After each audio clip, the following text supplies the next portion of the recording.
नमस्कार, मैं हूँ रुचि शर्मा। वेब3 की तमाम बड़ी खबरें लेकर हाजिर हैं हम। इंडियन प्लेयर रवि बिश्नोई दुनिया के पहले क्रिकेट NFT प्लेटफॉर्म रेडियो के लिए लेटेस्ट साइनी बन गए हैं। वे लेग स्पिनर हैं जिन्होंने फरवरी 2022 में वेस्ट इंडीज के खिलाफ भारत के लिए डेब्यू किया था। इसलिए जल्द ही एक्सक्लूसिव NFTs और उसकी विशेषता वाले एक तरह के प्लेयर कार्ड खरीदने का विकल्प पेश किया गया है।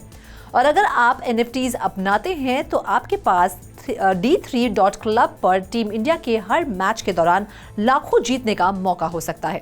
सुर्खियों में उनकी पहली उपस्थिति 3 साल पहले दक्षिण अफ्रीका में U19 WC के दौरान हुई थी। वे 10.61 की औसत से 6 मैचों में 17 विकेट लेकर टूर्नामेंट में सबसे ज्यादा विकेट लेने वाले गेंदबाज हैं।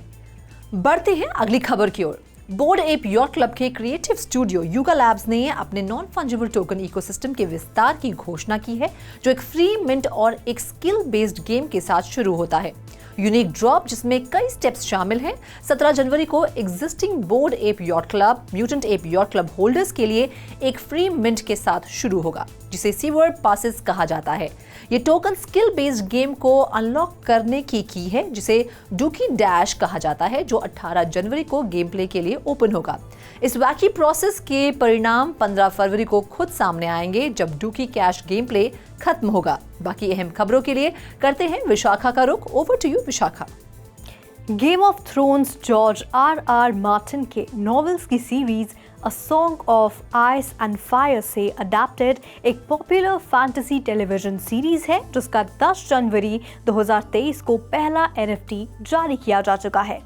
Game of Thrones build your realm hero box NFT collection Niftys market में मंगलवार आफ्टरनून ईस्टर्न टाइम लगभग 7 घंटे के समय में देखते ही देखते बिक गया।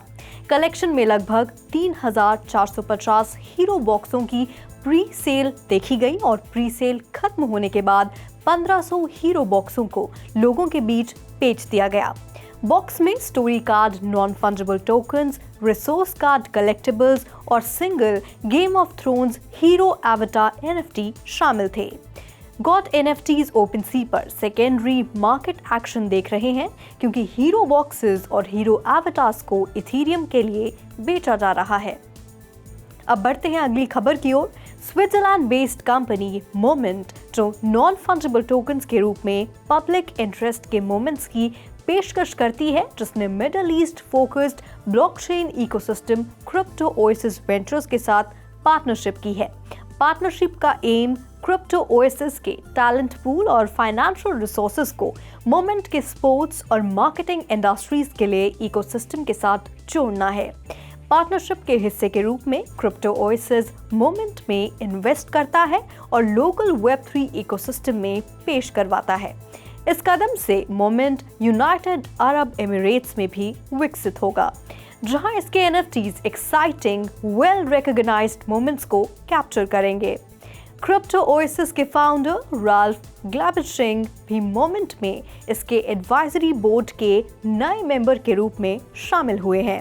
ये पार्टनरशिप NFT प्रोवाइडर को UAE के भीतर अपनी ब्रांडिंग, कम्युनिटी ग्रोथ और इन्वेस्टर रिलेशंस को बढ़ावा देने में सक्षम बनाती है। मोमेंट क्रिप्टो ओएसिस के टैलेंट और इंफ्रास्ट्रक्चर तक भी एक्सेस प्राप्त करवाता है, जिसका इस्तेमाल कंपनी को नए मार्केट्स और कस्टमर्स की वाइडर रेंज तक पहुंच प्राप्त करने में सहायता के लिए किया जाना है। Over to you Sandeep. Ava Labs ने बुधवार को घोषणा की है कि Avalanche developer Ava Labs enterprise, institutional और गवर्नमेंट को ब्लॉकचेन को अपनाने की सुविधा के एम से अमेजॉन वेब सर्विसेज यानी AWS के जरिए क्रिप्टो इंफ्रास्ट्रक्चर की पेशकश करेगी।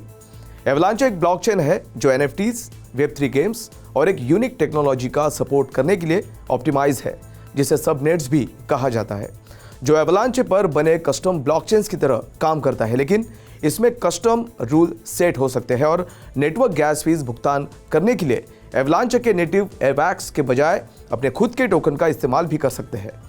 अमेजॉन के साथ अपने सौदे के एक हिस्से के रूप में एवा लैब्स AWS मार्केटप्लेस के जरिए एक सर्विस के रूप में सबनेट डिप्लॉयमेंट की पेशकश करेगी। इसका मतलब यह है कि कोई भी कंपनी या ऑर्गेनाइजेशन AWS प्लेटफॉर्म पर उनके लिए एक कस्टम सबनेट लॉन्च करने के लिए एवा लैब्स को इनलिस्ट कर सकती है। बढ़ते अगली खबर की ओर।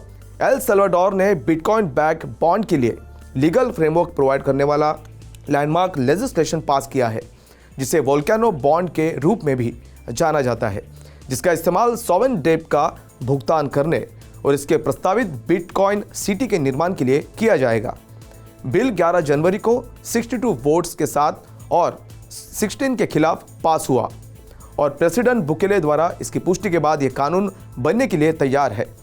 एल सल्वाडोर के नेशनल बिटकॉइन ऑफिस ने 11 जनवरी को ट्विटर थ्रेड में बिल के पास होने की घोषणा की, ये देखते हुए कि यह जल्द ही बॉन्ड्स जारी करना शुरू कर देगा। क्रिप्टो एक्सचेंज बिटफिनेक्स के मुताबिक जो बॉन्ड्स के लिए टेक्नोलॉजी प्रोवाइडर है वोल्केनो बॉन्ड या वोल्केनो टोकन्स एल सल्वाडोर को अपने सॉवरेन डेट का भुगतान करने के लिए फंड जुटाने, बिटकॉइन सिटी के फंड निर्माण और बिटकॉइन माइनिंग इंफ्रास्ट्रक्चर का निर्माण करने की अनुमति देगा। बॉन्ड्स के लिए वोल्केनो डिस्क्रिप्टर देश के बिटकॉइन सिटी के लोकेशन से लिया गया है, जो पास के कॉन्चागुआ वोल्केनो से हाइड्रोथर्मल एनर्जी द्वारा संचालित एक रिन्यूएबल क्रिप्टो माइनिंग हब बनने के लिए तैयार है। तो आज के लिए बस इतना ही। ऐसी वेब 3 से जुड़ी सभी खबरों को लेकर हम आपसे फिर मिलेंगे। देखते रहिए 3.0 TV।